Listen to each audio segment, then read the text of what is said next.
insanity caused by transgender ideology in our Virginia schools has been building to a fever pitch in the last few days.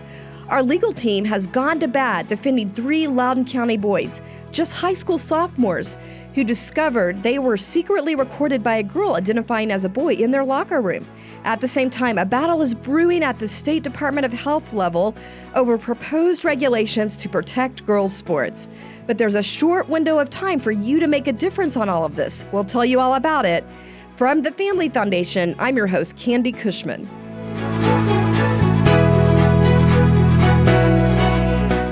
Well, welcome, everybody. Glad to have you with us for Speak Up Virginia. Now, you'll notice that Victoria isn't here. She's traveling, and so we have the benefit of having Dr. Todd Gackey with us today. Welcome, Todd. Thanks for having me back. Yeah, I'm glad you can be here because we have a lot of important things to talk about on the policy side and how it impacts people. And really, this whole transgender issue has just been blowing up across our state, I felt like, in the last few days. Yeah, there has been a lot going on this topic. It has been a wild past few days, and I'm looking forward to kind of talking about what's been happening. Yeah, especially in Loudoun County. Yes. Once again, this county is in the headlines for failing when it comes to protecting student privacy. I don't know what their deal is. I don't know. They are really messed up there. Yeah, they have some issues.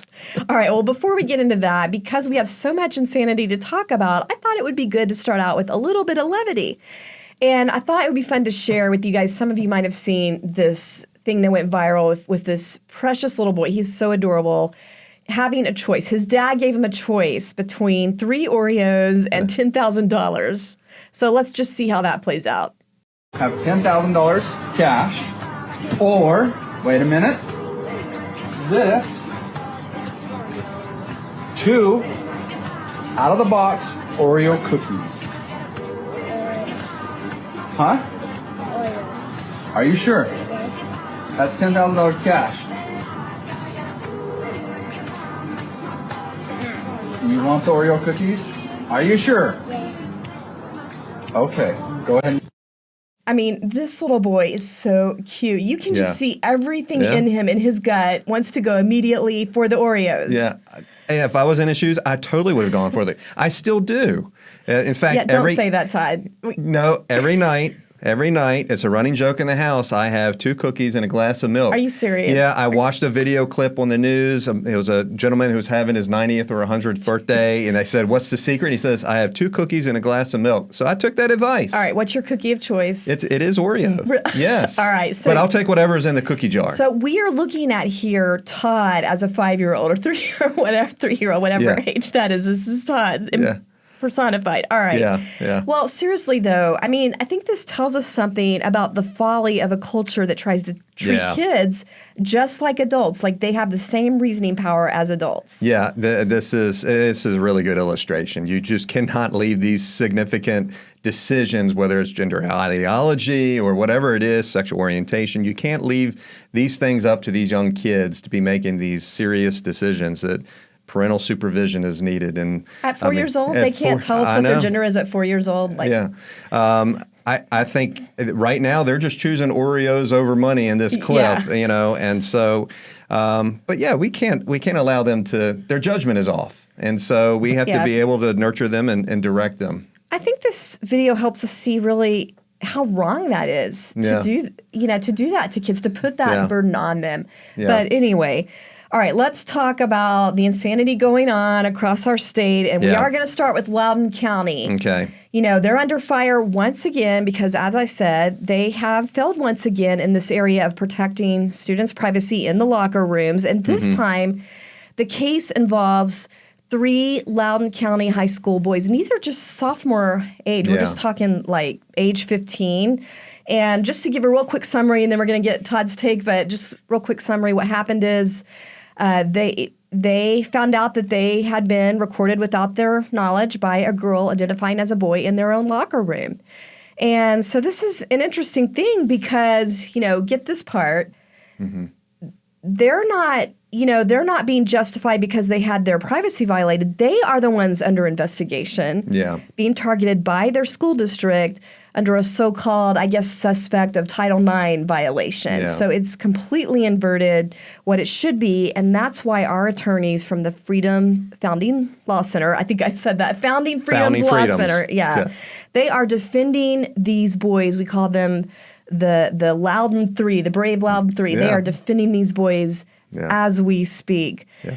Todd, I know you want to give your take on this. Let's just start, though, with a clip of one of the boys' fathers speaking to the news station. This is WJLA that did a really good report on this. This Virginia father tells 7 News Loudoun County Public Schools is formally investigating whether his son committed sexual harassment after he and his 2 friends talked about being uncomfortable with the fact that there was a girl in the boys' locker room. He was questioning why there was a female in the male's locker room. The dad says a female student who identifies as a male has been using the boys' locker room for some time now. In March, after gym class, the female student used a phone to record his son and his friends in the Stonebridge High School boys' locker room. I believe that is an invasion of their privacy. According to LCPS's own policy, video and audio recordings are prohibited in school locker rooms. But it's his son, not the student that shot it, who is facing serious consequences because of that recording. Yeah, I don't think my son should be punished for expressing his First Amendment right and being able to ask questions. And the other boys were uncomfortable. And there was other boys and they were asking the same question. And it created a very uncomfortable situation. I think they're young, they're 15 years old. They are expressing their opinions. And now they're being targeted for expressing those opinions.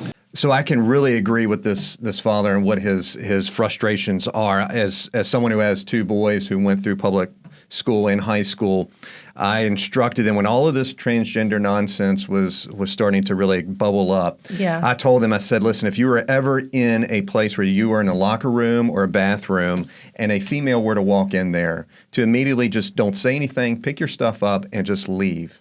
Because you don't want to put yourself in a situation where they could say something, there could be a conversation back and forth, and there are accusations thrown at you.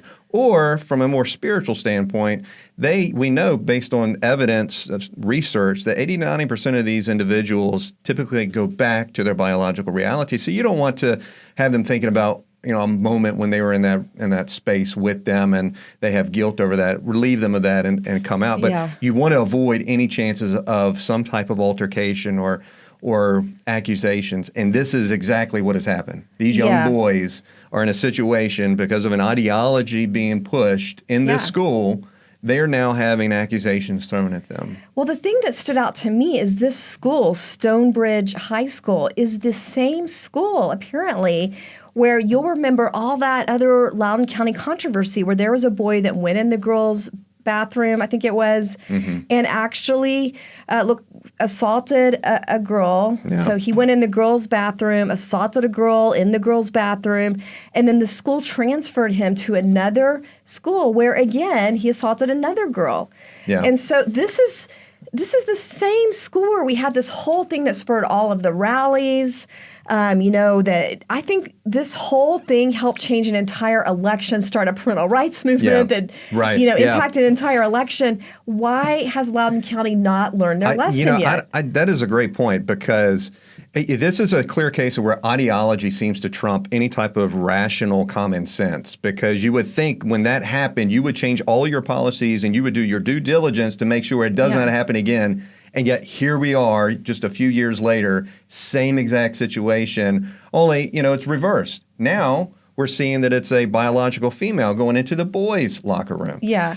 Same problem, regardless of which direction it is. Right. It's still an issue that this school cannot get their hands wrapped around. Exactly. The bigger picture is their radical transgender policy, I think in this case it was like policy 8040, their school policy puts the kids in this position. And obviously it's going to keep happening over and over. And the really frustrating thing is that the school is swimming upstream at this point from the rest of American society and even Europe. I mean, we can just tap this off. They are not in compliance with the current policies coming out of our education department, which addresses this issue, which makes the standard really you should not be, the biological sex should align with the female and male bathrooms and locker rooms and be separated out. That's clear policy. Parents are supposed to be notified if that's not the case. Yeah. Yeah, the school is clearly going against the public opinion right now, because I think that this whole idea of gender ideology has just been pushed way too far. And now parents are starting to respond, and you're going to see that with these three parents here with the parents of these three young boys. Finally, they're putting their foot down. And it's time. And thankfully, Governor Youngkin and Jason Miyares, Attorney General Miyares, are now going in and doing an investigation. And it's time to really put pressure on these school systems that are not willing to comply with state and federal law. Yeah, and also, just to mention other ways they're out of step here, they and 5 other Nova area school districts are also under investigation at the federal level because they're investigating whether they are actually in violation of Title IX and also out of compliance with Trump's executive order saying that males shouldn't be invading girls' spaces in schools. Yeah. So that's another level. They're already in investigation. I know. It really seems almost like deja vu, because we were in this situation, a couple years ago in Loudoun County, like you said, and it just started off a firestorm of parental rights, advocacy and uprising and mobilization among parents, and here we are again. Yeah, and you said they're ignoring the majority of the public, but also scientific truth. That's right. Yeah. And I really liked what Jason Mears, because you mentioned that they put out this joint statement. The governor and attorney general put out this joint statement. And I liked what he said, that this is about safety and privacy, not political correctness. Yes. I think that was well stated. Yeah. And that should be the case whether we're talking about a biological female going into the boys' locker room. Everyone their safety, their privacy is at stake here. And so we need to have consistent policies across the board that keeps these places sex segregated. Well, so I mentioned that our attorneys are going to bat for these boys right now. And I wanted to mention our lead attorney on this, Josh Hetzler, because he brought out some important facts about this case. These boys were simply expressing that they were uncomfortable. One of them had apparently already gone to the PE teacher and the principal about this. So the fact that it's now reversed and they're being treated as the criminals really is outrageous. Yeah. And I just wanted to share a clip from Josh on Newsmax where he really just talked about how absurd this is. So let's just watch that. Keep in mind, this girl may go by a male name, but she looks every bit like a girl and certainly doesn't present as a boy. So I think it's a question that any 15-year-old boy would be asking. And these 15-year-old boys happen to be caught on camera asking the obvious. And it's a classic case of the emperor has no clothes. The child has to speak the truth. And the child has to be canceled for speaking that truth. Yeah, this is the type of thing that I think our legal system never saw coming. But, Josh, here we are, and that's why we got people like you. We appreciate it. I just love what Josh said here about the emperor has no clothes on, because this really does expose what these school districts are doing to kids. They're putting them in the place of having the burden of being the ones that has to speak the truth to everybody else. Yeah. So just to look at the silver lining here, do you feel like this is going to embolden more families to speak out on what's actually happening to their kids in their locker rooms and bathrooms? Because you and I know parents that have experienced this. They just didn't feel like they could speak out. Yeah, I think so. I certainly hope so, too. But I think when you have when we go and we represent these families and they're willing to step out and be bold and challenge them from a legal standpoint, that does seem to mobilize other parents to do the same. And they say, hey, wait a minute, this is happening in my school system. Hey, Family Freedoms Law Center, would you mind coming here and helping us out? Yeah. So I think that this could start a trickle-down effect to other localities, other families that really start to speak out on this. And I think also it's important that it's now kind of happening in the boys' locker room. It's helpful from that standpoint. You certainly don't want it. I'm not advocating, but it's helpful because now we have a case where it's not just in the female locker room; it's happening in the boys, and it's okay to stand up and defend these young boys. I think we're clearly teachers and principals and some school administrators, not across the board, not all of them, but many are not doing their due diligence. And this is why parents have to stand up and be willing to speak out and defend their kids. Our kids, going back to the little Oreo boy, we have to be willing to stand up and help advocate on their behalf, because they don't have the voice always to be able to make change. Yeah. So if you know parents that need help, or you want to look into more of this case and the kind of resources that Founding Freedoms Law Center offers, be sure and check that out. Make sure to check that online and share it with others. But just tagging over to more on the girls' sports issue. Yeah. There was also breaking news on that at the very same time all of this was happening. The VHSL, Virginia High School League, took some major action, or finalized major action that they've been working towards. So tell us what's going on. So in February, President Trump issued his executive order to ensure that biological males would not compete in female sports under Title IX. And so VHSL has voted in February to ensure that they would change their policies and their forms and all of that and comply with the executive order. We all were ecstatic about that. The governor was, had made statements about it. Everyone was thrilled about this. Well, they had to make a final kind of a vote, it's kind of like a ratification in their consent agenda. That happened this week. We heard that it was coming up. And then we also learned that the LGBT crowd was coming out and trying to get them to change course and go back and maintain their existing policy before February. And people came out and spoke and voiced their opinions to the VHSL, and we're thrilled to say that they voted to ratify that vote back in February. So in Virginia, we're protecting female sports. Yeah, I really think this is a pretty big deal, because I think they had their other policy allowing boys into these girls' sports and these areas, locker rooms, since 2014, I think it was. That's right, so 2014. They've been pretty entrenched in this. So this is a big deal that they have changed course and they've made this official. And I just want to give a shout out to all of you who responded to Todd's call to action on this. You put out an alert, call to action. People responded to that and communicated with the executive committee of the VHSL. In particular, our Speak Up Charlottesville team went out in person, because they're right there where the headquarters are. And they really made up the majority of people speaking in person, encouraging the VHSL to stay strong on this. This is what parents and families are asking for. And also the School Board Members Alliance of Virginia. This is an alternative school board association that doesn't want to go along with all these left-wing things. And they showed up. So we got a couple of pictures we're putting on the screen to that effect.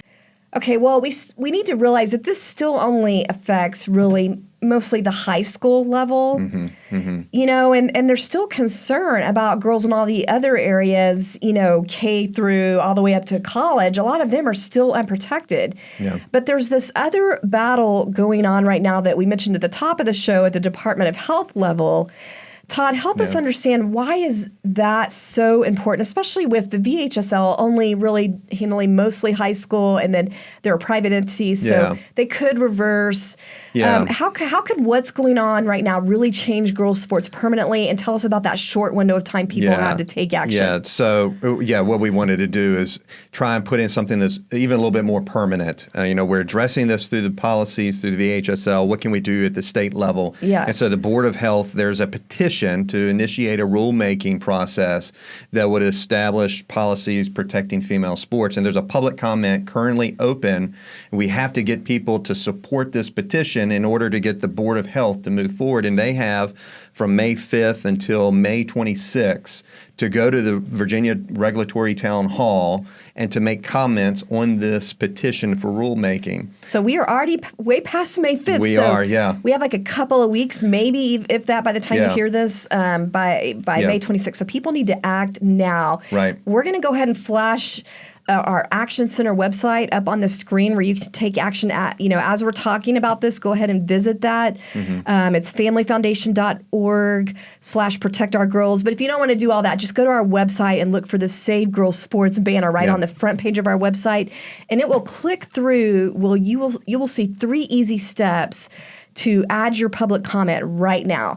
So Todd, help us break this down a little bit more. We've talked before about these brave girls that brought this to the forefront, but What are things people can say on these comments? Yeah, and so it's important to recognize who the audience is. We're talking about the Board of Health. Okay. And so what we're emphasizing is the safety, the health, the mental health of these female athletes, student athletes, and emphasizing that you're trying, based on scientific evidence, that males have certain physiological attributes that are different from females that give them a competitive advantage and can, if in certain situations could harm a female. We want to make sure we kind of present those arguments to the board, because that's what they're going to be looking at, is how can they protect the bodily privacy and safety of these females. And then also the spaces too, changing facilities or locker rooms. And so we've presented some important studies that outline testosterone differences and just muscle mass, all of that. That is great if you have studies like that.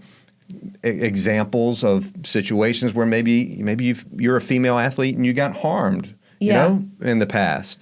Presenting those types of arguments and evidence can help the board decide whether or not to move forward with this rulemaking process. Even if you haven't been harmed, you can still talk about, as a female athlete, your right to have a fair competitive opportunity. Yeah. I liked what one of the girls that actually filed this petition said. She said, girls deserve the same opportunity to compete as boys, and they shouldn't have to jeopardize their physical and mental health to do that. Mm-hmm. And, you've said, Todd, female sports were created for a reason. Biological differences matter. Yeah, so that is right. Yeah, and again, it comes back to fairness and safety. Yes. Regardless, and all it takes is one, and we've seen this in other states, all it takes is one biological male, a volleyball player, that spikes the ball way too hard, and all of a sudden a young girl is in the emergency room. Permanent damage. And so we want to defend and protect every single female and create fairness across the board. Let's also make the point here that biological males, or transgender, if you want to use that term, but there's already sports teams and clubs that they can participate on. They just got to do it in their biological sex. No one is being denied the chance to participate on an athletic team. I think that's a really good point. And as you brought to my attention, we are already seeing a lot of comments pouring in from people that want to defeat this, from opponents to protecting girls. And so your voice is really key. I cannot emphasize that enough. This is really a key moment where it could be determined whether this goes further to protect girls, depending on whether you speak out or not. So please share this website. Go to familyfoundation.org, hit that Save Girls Sports banner. Go to that action center. It gives you 3 easy steps, and you will also have access to tips on what to say from different perspectives. So we've got tips on there for students, parents, and just concerned citizens. Everyone can speak on this. So go there right now, act now, and make your comment. Please share this with your friends, family, people in your school district, your church. It needs to get out. Todd, what is the next step? So after they collect public comments, then what happens? Yeah, then there'll be a hearing, and so that they will weigh all the comments, the evidence. There'll be a discussion. There'll probably be public comment at this hearing, in which we would let everybody know about.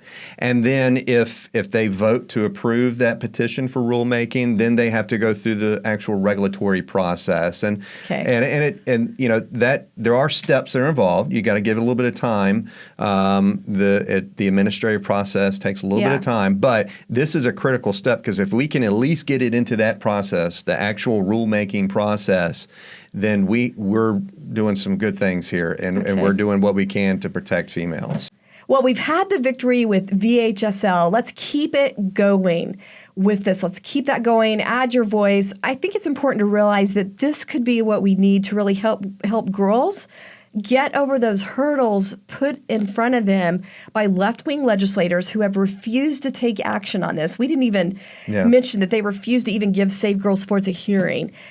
So it helps get past that hurdle of our legislative, obstacles, and then these left-wing school officials. Mm-hmm. Let's help our girls jump over that with this regulation that would make protection permanent. Yeah. So, and I would just say that every poll that comes out on this issue, 80 to 90% of the people or opposed to biological males competing in female sports, you're on the right side. And this is these are bipartisan polls. Yeah. So don't be afraid. You can speak out because you have public opinion on your side. Good point. All right, so we're going to wrap up with that. Please share this podcast. It's so important to help us get the word out. You can do that by sharing our YouTube channel. Just go to familyfoundation.org, go to the Family Foundation YouTube channel, and look for the Speak Up Virginia playlist and share that. Also, if you're listening on Apple or Spotify, if you just give us that 5-star review, that helps get it out to more people. And remember, we are stronger when we speak together. We'll see you next time.